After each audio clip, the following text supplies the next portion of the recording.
तो आज मैं आपको एक विद्यार्थी की कहानी बताता हूँ। बड़ी दुखद कहानी थी। क्या थी वह कहानी मैं आपको बताऊँ कि उसने विद्यार्थी ने पहली बार बोर्ड का विज्ञान का पेपर दिया था। तो हुआ क्या कि विज्ञान का पेपर उसका बिगड़ गया। तो रोता हुआ मैंने उसको देखा तो मेरे को बहुत बुरा लगा। क्योंकि क्या था कि यूट्यूब पर कई सारे जो पेपर अपलोड किए जा रहे हैं वह केवल मात्र उन्हीं पेपरों को पढ़ के चला गया था। तो हुआ क्या कि पेपर में से एक प्रश्न नहीं आया। बाद में वह दुखद रोते रोते मेरे पास चला आया। तो विद्यार्थी की इसी बात को ध्यान में रखते हुए मैंने क्या करा कि बेटा अब तेरे को रोने नहीं दूंगा। अब मैं खून पसीना एक करके यहाँ पे तेरे लिए इम्पोर्टेंट क्वेश्चन सिलेक्ट करके पेपर तैयार करूंगा, फिर तू उसे लगाइयो। तो उसी बात को ध्यान में रखते हुए आखिरकार में जो 27 तारीख को मेरा खुद का बनाया हुआ खून पसीने की मेहनत से एक करते हुए यहाँ पे 27 तारीख को आपका पेपर अब आपका सामाजिक विज्ञान का होने वाला है। यहाँ पर मैं वह पेपर 100% बिल्कुल मान सकते हैं मेरे द्वारा बनाया गया है। क्योंकि मैं कक्षा 8वीं के बच्चों को पढ़ाता हूँ तो मैं अनुभवी हूँ।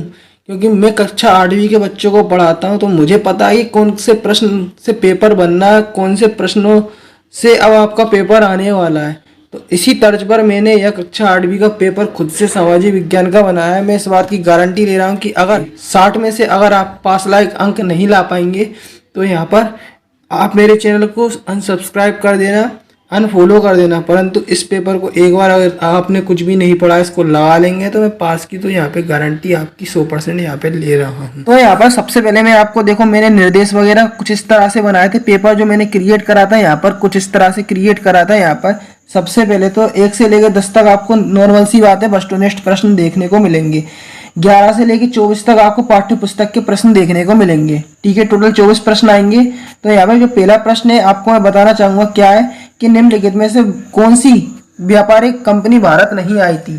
तो यहाँ पर देखा जाए तो यह जो क्वेश्चन है कौन सी कंपनी नहीं आई थी, अमेरिकन कंपनी नहीं आई थी। ठीक, भारत में निम्नलिखित में से किस प्रकार की मिट्टी पाई जाती है। तो यहाँ पे जलोढ़, काली, लेटेराइट उपरोक्त सभी। तो यहाँ पर जो कौन सी मिट्टी पाई जाती है, यहाँ पे सभी मिट्टियां पाई जाती हैं। ठीक, अब यहाँ पर आप देखोगे अगला क्वेश्चन, ब्रिटिश संसद ने रेगुलेटिंग एक्ट कब पारित किया था। तो यहाँ पे 4 ऑप्शन देख सकते हैं, 750, 1773, 1857, 1940। तो यहाँ पर 1773 इसका आंसर सही हो जाएगा। ऐसे ही मेरे द्वारा बनाए गए पेपर की और भी वीडियो आएंगी तो उन पेपरों को लगा लेंगे और इस पेपरों को लगा लेंगे। तो यहाँ पे आपको जो तमाम यूट्यूब चैनल पर फेक पेपर की वीडियो अपलोड हो रही है ना, उनको देखने की जरूरत नहीं पड़ेगी। केवल आप इसी चैनल मात्र से आप अब आपके आने वाले एग्जाम में यहाँ पे अच्छे अंक आने से आपके कोई नहीं रोक सकता। क्योंकि एक बार मैंने पेपर देख लिया है विज्ञान का कैसा आ रहा है, तो इसी तर्ज पर मैंने सिर्फ सामाजिक विज्ञान का पेपर है वह क्रिएट करा है। तो मुझे काफी अब अनुभव हो चुका है। तो 1999 में विश्व की जनसंख्या हो गई थी तो 1 अरब, 3 अरब, 6 अरब। तो इसका आंसर क्या हो जाएगा, 6 अरब। बिल्कुल। अभी अगर सोशल के पेपर की पीडीएफ फाइल डाउनलोड करना चाहते हैं गूगल पे आपको सर्च करना होगा HIMALAY हिमालय, फिर SIR सर लिख के सर्च कर देना होगा। तो जैसे ही आप सर्च करेंगे या लिख के तो सीधा गूगल के सबसे पहले नंबर पर आपको वेबसाइट लिखी मिल जाएगी www.himalayasir.in। ठीक, उसके नीचे हिमालय सर लिखा मिल जाएगा। ठीक, आपको उसी वेबसाइट पर क्लिक कर देना है।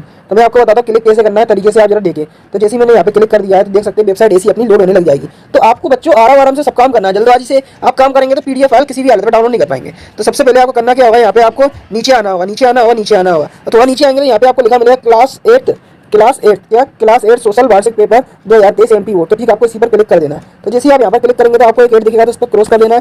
पूरी तरह से वेबसाइट 8 को हटा देने के बाद आपको करना क्या है, स्क्रॉल डाउन करके नीचे आना है। तो यहाँ पे आपको पेपर कैसा आएगा सोशल का, तो यहाँ पर क्लिक करके आप देख लेंगे। और ठीक नीचे आएंगे, थोड़ा नीचे आएंगे तो यहाँ से आपको जो पेपर का सोशल है का पेपर है यहाँ पर क्लिक करके आसानी से देख पाएंगे। ठीक, यहाँ पे और ठीक नीचे आएंगे कि 8वीं का पेपर का पैटर्न है, यहाँ पर क्लिक करके आप देख सकते हैं पूरा पेपर। यहाँ पे जो आप देख रहे हैं ये पूरा पेपर यहाँ पे आप देख सकते हैं पूरा जो होने वाला है।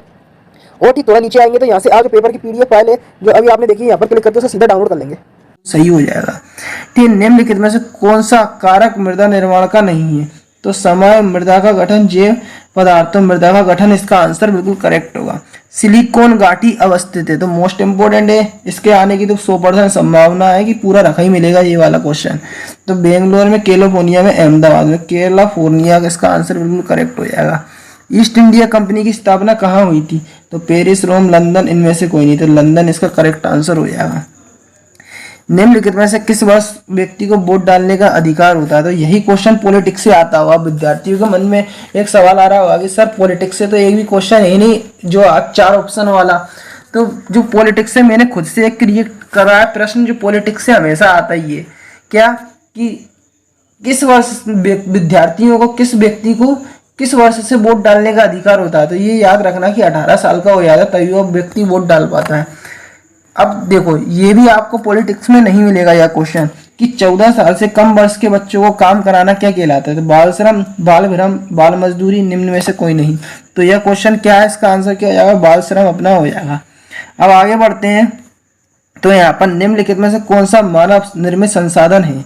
तो यहाँ पर आप देख सकते हैं कैंसर उपचार की औषधि है, झरने का जल, उष्णकटिबंधीय वन। तो आपको पता है कि अभी साइंस का जो पेपर हुआ था उसमें से ऐसा कुछ क्वेश्चन आया था। तो उसी तर्ज पर मैंने एक क्वेश्चन यहाँ से उठाया है। तो यहाँ पर कैंसर की औषधियाँ, कैंसर उपचार की औषधियाँ जो होती हैं कैंसर बनाने की, वह मानव निर्मित है। और झरने का जल, उष्णकटिबंधीय वन, ये तो प्राकृतिक चीजें में आता है। तो ठीक है, तो कैंसर उपचार की औषधियाँ ये अपना करेक्ट आंसर हो जाएगा। अब यहाँ पर पेपर में जो सिलेक्टेड प्रश्न यहाँ पे मेरे द्वारा रखे गए हैं, यहाँ पे 11वां प्रश्न देख सकते हैं, क्या है, जल संसाधन को संरक्षित करने के उपाय। तो यहाँ पर ये उपाय देख सकते हैं। पहला उपाय क्या है, प्रदूषित जल को जल निकायों में छोड़ने से पूर्व उपयुक्त विधि से शोधित करना। जल संग्रहण पृष्ठीय प्रवाह को बचाने की दूसरी विधि है स्प्रिंकल द्वारा सिंचाई। वन आवरण धरातलीय प्रवाह को मंद करने हेतु भूमिगत जल को पुनः पूरित करते हैं। ठीक है, यहाँ पे अब देख सकते हैं आगे का प्रश्न, किसी लोकतांत्रिक देश को संविधान की जरूरत क्यों पड़ती है। तो यह देशों को या उन आदर्श को सूत्रबद्ध करता है जिनके आधार पर नागरिक अपने देश को अपनी इच्छा सपनों के अनुसार रख सकते हैं। तो सीधी सी बात है, यह उन बातों को बताता है जो अपना संविधान है, जो कि देश की इच्छा और अपने सपने को सच कर सकते हैं। तो ये अपने संविधान ने बताया है।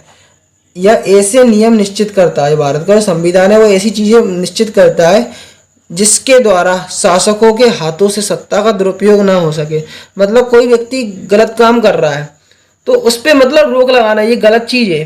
ठीक है, तो ये हमारा देश का संविधान इसको दर्शाता है। ठीक, अब यहाँ पे संविधान यह भी सुनिश्चित करता है कि कोई ताकतवर समूह, मतलब कोई ताकतवर समूह है, किसी दूसरे कम ताकतवर समूह या लोगों के खिलाफ अपनी ताकत का प्रयोग ना कर सके। मतलब कोई कमजोर व्यक्ति है, ठीक है, तो कमजोर व्यक्ति उस पर जो प्रबल व्यक्ति है हावी नहीं हो सके। तो इसलिए कमजोर व्यक्ति को यहाँ पे आवाज उठा सकता है, उसको यहाँ पे जन सुनवाई होगी बिल्कुल बाकायदा, जिससे जो प्रबल व्यक्ति है उस पर हाथ नहीं उठाए। ठीक है, अब जामदनी क्या है, मोस्ट इंपोर्टेंट प्रश्न है जामदनी।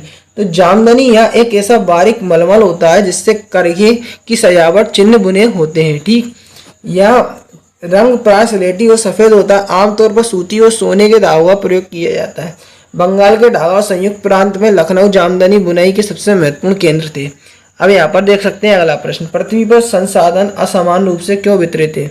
तो प्राकृतिक संसाधन का वितरण भूमंडलीय, जलवायु, ऊंचाई, वनस्पति जैसे अनेक भौतिक कारणों पर निर्भर करता है। पृथ्वी इन कारकों पर विभिन्नता के कारण संसाधनों का वितरण असमान है। ठीक, अब आगे चलते हैं। मोस्ट इंपोर्टेंट क्वेश्चन है कि कपास उद्योग मुंबई में तेजी से विकसित हो रहा है, क्यों। सबसे पहला क्या है कि इसकी उष्ण और आर्द्र जलवायु है। मशीन आयात के लिए पतन की उपलब्धता है। ठीक है, यहाँ पे कच्चे माल की यहाँ पे प्रचुर मात्रा है। दक्ष श्रमिकों की उपलब्धता है, मतलब यहाँ पे श्रमिकों की कमी नहीं है, मजदूर लोगों की कमी नहीं है। तो आप इतना कम नहीं लिखेंगे, थोड़ा अच्छा डिटेल में लिख देंगे। East India company Tipu Sultan को खतरा क्यों मानती थी, मोस्ट इंपोर्टेंट प्रश्न है। तो क्यों मानती थी, यहाँ पर आप देख सकते हैं दर्शाए गए हैं ये कारण।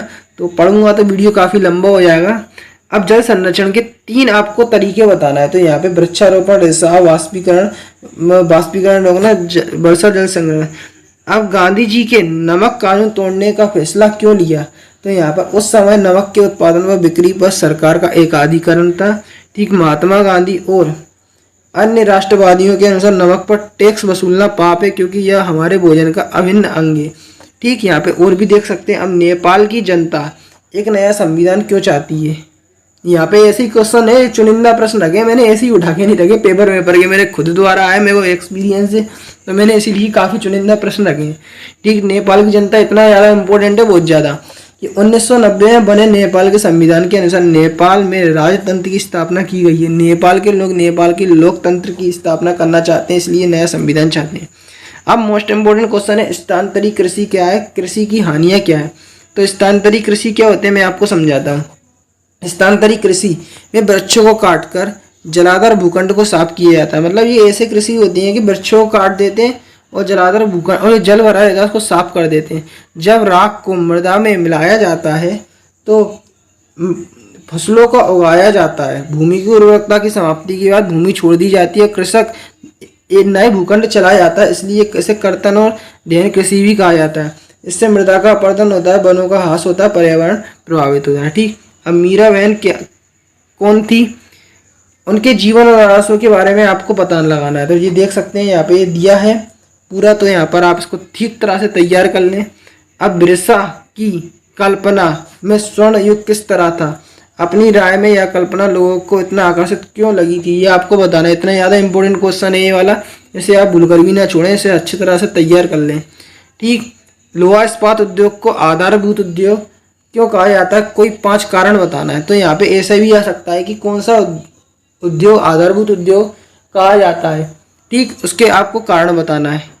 अब यहाँ पे क्या आपको लगता है कि भोपाल त्रासदी के पीड़ितों की सामाजिक न्याय मिला, तो चर्चा करना है। तो यहाँ पे ये आप देख सकते हैं, ये बताया है, तो इसको आप ठीक तरह से याद कर लें।